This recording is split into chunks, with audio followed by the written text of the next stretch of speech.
Dagdagan po ninyo ang aming pananalig. Dagdagan po ninyo ang aming pananalig. Yan ang sinabi ng mga apostol kay Jesus. At tingin ko marahil marami sa atin nasambit na rin ang mga katagangyaan. Dagdagan po ninyo, Panginoon, ang aming pananalig sa Diyos. Kapag may problema, kapag may karamdaman, kapag mayroong hindi pagkakaunawaan, kapag meron tayong mga hinaharap na hamon sa ating buhay, ang ating hiling ay dagdagan po ninyo ang aming pananalig sa Diyos. Pero mga kapatid, huwag nating asahan na kapag tayo ay merong pananalig, magiging magaang na ang ating buhay.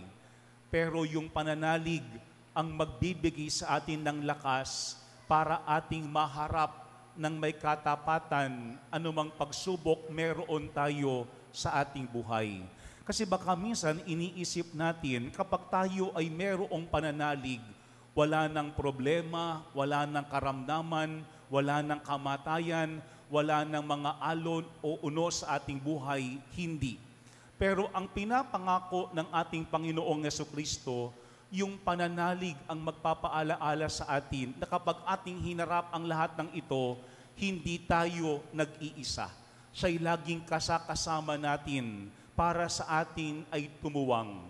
Kaya nga maganda pong ating tutukan ang ating ebanghelyo sa ngayon sapagkat merong tatlong bagay na ipinapakita po yung ating ebanghelyo tungkol sa pananalig. Una, tandaan po natin that faith has to be nurtured. Dapat ang pananalig ay inaalagaan. Sapagkat sa ating ebanghelyo, ang sabi ni Jesus, kung maging sinlaki man lamang ng butil ng mustasa ang inyong pananalig sa Diyos. Ginamit po ni Jesus ang simbolo ng butil ng mustasa.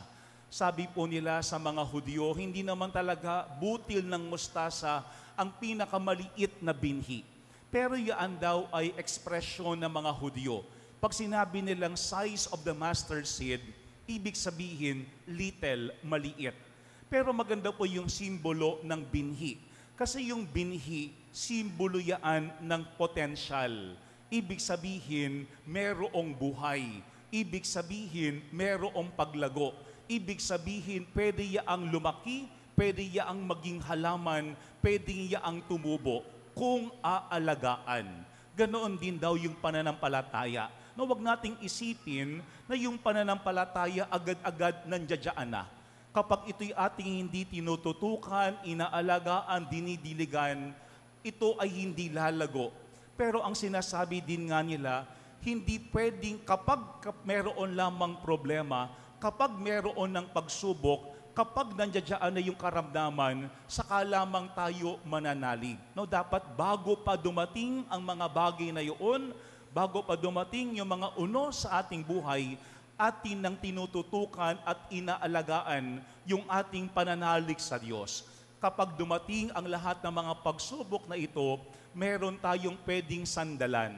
Alam po nyo, itong si Pope Leo, yung ating present Pope, merong magandang sinabi tungkol dyan. Ang sabi niya, in the family, faith is handed on together with life, generation after generation. Yun daw pananalig, tulad din daw yaan ng buhay. Yaan ay pinapasa dapat sa ating pamilya, generation after generation. Pero sabi niya, faith is shared like food on the family table and the love in our hearts. Para din daw sanang pagkain ang pananampalataya at pag-ibig na ito ay pinagsasaluhan mismo sa hapag ng bawat mag-anak. Pero ang sabi niya, in this way, family becomes privileged places where we encounter Jesus who loves us and desires what is best for us. Kapag yun daw pananalig ay ating pinapasa sa ating pamilya, doon natin makakatakpo mismo sa ating pamilya si Jesus na sa atin ay nagmamahal. Siguro yan ang unang ating tignan. Sa ating bang pamilya, komportable ba tayong pag-usapan yung ating pananampalataya? Sa ating bang pamilya, talagang tayo ay nagtutulungan para lumago tayo sa buhay panalangin, para ating mapagnilayan din ang salita ng Panginoon, sapagkat hindi lalago ang ating pananalig, ang ating pananampalataya kung sa pamilya mismo tayo ay hindi nagtutulungan, kung sa pamilya mismo tayo ay hindi natututukan. Yan ang unang hamon sa atin. Ang pananalig dapat inaalagaan. Faith has to be nurtured. Kasi hindi lalago ang isang binhi tulad ng pananampalataya kapag hindi dinidiligan, kapag hindi tinututukan, kapag ito ay napapabayaan. Pwedeng mamatay ang pananalig kapag ito ay binabaliwala. Pero pangalawa mga kapatid, tandaan po natin, faith is shown in service. Yung pananalig ay pinapakita sa paglilingkod. Kaya po sa ating ebanghelyo, nagbigay ng katanungan dyan si Jesus. Ang sabi ni Jesus, ipalagay natin kayo ay may aliping nag-aararo o nagpapastol kaya ng tupa. Pagka galing niya sa bukid, sasabihin ba ninyo sa kanya, halika at makakain ka na? No, isipin daw natin, halimbawa meron tayong alipin, galing sa bukid, nag-araro o kaya nag-alaga ng tupa sa may pastulan. Pagbalik ba nila, sasabihin natin, magpahinga ka na at kumain ka na? Ang sabi ni Jesus, hindi. Ang sasabihin natin ay ipaghanda mo ako ng hapunan, magbihis ka at silbihan mo ako habang ako'y kumakain. Kumain ka pagkakain ko. Ano ang punto doon ni Jesus? Yung pananalig natin mga kapatid, kapag walang pagkilos, kapag walang paggawa, ay namamatay. At yung pagkilos at paggawa ng ating pananalig ay nasa ating paglilingkod. Pero dapat yung ating paglilingkod din ay bunga ng ating pananalig, ng ating pananampalataya. Kasi kung hindi, yung ating paglilingkod ay walang pagmamahal. Kasi kapag hindi natin minamahal yung ating ginagawang paglilingkod, agad-agad tayong mawawala. Pwede tayong panghinaan ng loob. Pwede tayong agad-agad sumuko. Kaya nga ano yung pangalawang punto dyan ni Jesus? Siguraduhin natin na yung ating pananalig ay ating ipinapakita sa ating pagkilo, sa ating paglilingkod. Dahil yung ating paglilingkod ay siyang tanda din mismo ng ating pagmamahal. Alam po niyo, merong maganda sinabi si Mother Teresa ng Calcutta tungkol po dyan. Ang sabi niya ay, love is a one-way street. Kasi minsan iniisip natin ang pag-ibig two-way, mutual, give and take. Pero ang sabi ni Mother Teresa ng Calcutta, love is a one-way street. It always moves away from self in the direction of the other. Mula daw sa ating sarili, kapag tayo ay nagmamahal, patungo sa ating kapwa. No? Kapag ang ating iniisip, paano ko ba magagamit yung iba? Ano ba yung aking makukuha sa kanya? Hindi daw yun pag-ibig, paggagamit yun.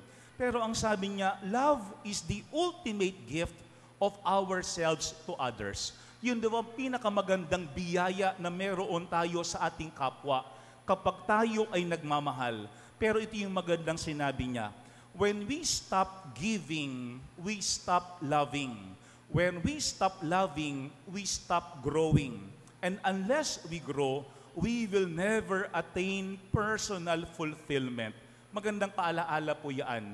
Kapag tayo daw ay huminto sa pagbibigay, humihinto tayo sa pag-ibig. Kapag tayo ay humihinto sa pag-ibig, humihinto din daw yung paglago sa ating buhay. At kapag tayo ay hindi na lumalago, tayo ay hindi makakaranas ng kaganapan ng buhay. Siguro magandang paalaala din yan sa atin. Yung bang ating pagbibigay, yung bang ating paglilingkod ay tanda ng pagmamahal at ng ating pag-ibig sa Panginoon. Kasi kapag walang pag-ibig, kapag walang pananalig sa Diyos, kahit yung ating paglilingkod, magiging mahirap para sa atin. Pangalawa, tandaan po natin, faith is shown in service. Pero pangatlo po at panghuli, na tingin ko'y napakahalaga, faith makes us humble. Yung ating pananalig, ginagawa tayong mapagkumbaba. Sapagkat yung huling bahagi ng ating ebanghelyo, ang sabi ni Jesus, kapag nagawa na ninyo ang lahat ng iniutos sa inyo, sabihin ninyo, kami ay mga aliping walang kabuluhan. Tumupad lamang kami sa aming tungkulin. Tingin ko magandang paalaala yun sa atin. Kapag atin daw nagawa na ang lahat ng mga iniutos sa atin ng ating Panginoon, ano ang ating sasabihin? Hindi yung magaling ako, hindi yung masipag ako, hindi yung pinakamabuti ako. Ang sabi ng Panginoon, ang ating sabihin ay, kami ay mga aliping walang kabuluhan. Tumupad lamang kami sa aming tungkulin. Tumupad lamang kami sa aming tungkulin. Kasi daw ang kagalakan ng isang alipin ay hindi yung matupad yung gusto niya. Ang kagalakan ng isang alipin ay yung matupad ang iniuutos sa kanya. Yan po yung pangatlong ating tignan. Habang tayo ay naglilingkod, habang tayo ay nananalig, dapat tayo ay mas nagiging mapagkumbaba sapagkat walang mayabang na alipin, walang mayabang na nananalig. Merong magandang pong sinabi si Saint Dominic Savio, isang batang-batang santo. Ang sabi niya, I want all I do, even the smallest thing, to be for the greater glory of God. Uulitin ko, I want all I do, even the smallest thing, to be for the greater glory of God. Sana daw ang lahat ng ating ginagawa, kahit ang pinakamaliit, ay hindi tungkol sa atin. Sana ito ay patungkol sa Diyos at nakapagbibigay ng papuri sa Panginoon. Ang sabi ng mga alagad, Panginoon, dagdagan po ninyo ang aming pananalig. Tatlong bagay ang mahalaga sa pananalig. Ang pananalig, inaalagaan para lumago. Pangalawa, ang pananalig, ipinapakita sa paglilingkod. Dahil ang paglilingkod na walang pananalig at walang pag-ibig ay walang saysay. At pangatlo, ang pananalig ay nagiging daan para tayo ay magpakumbaba sapagkat walang alipin na mayabang. Amen.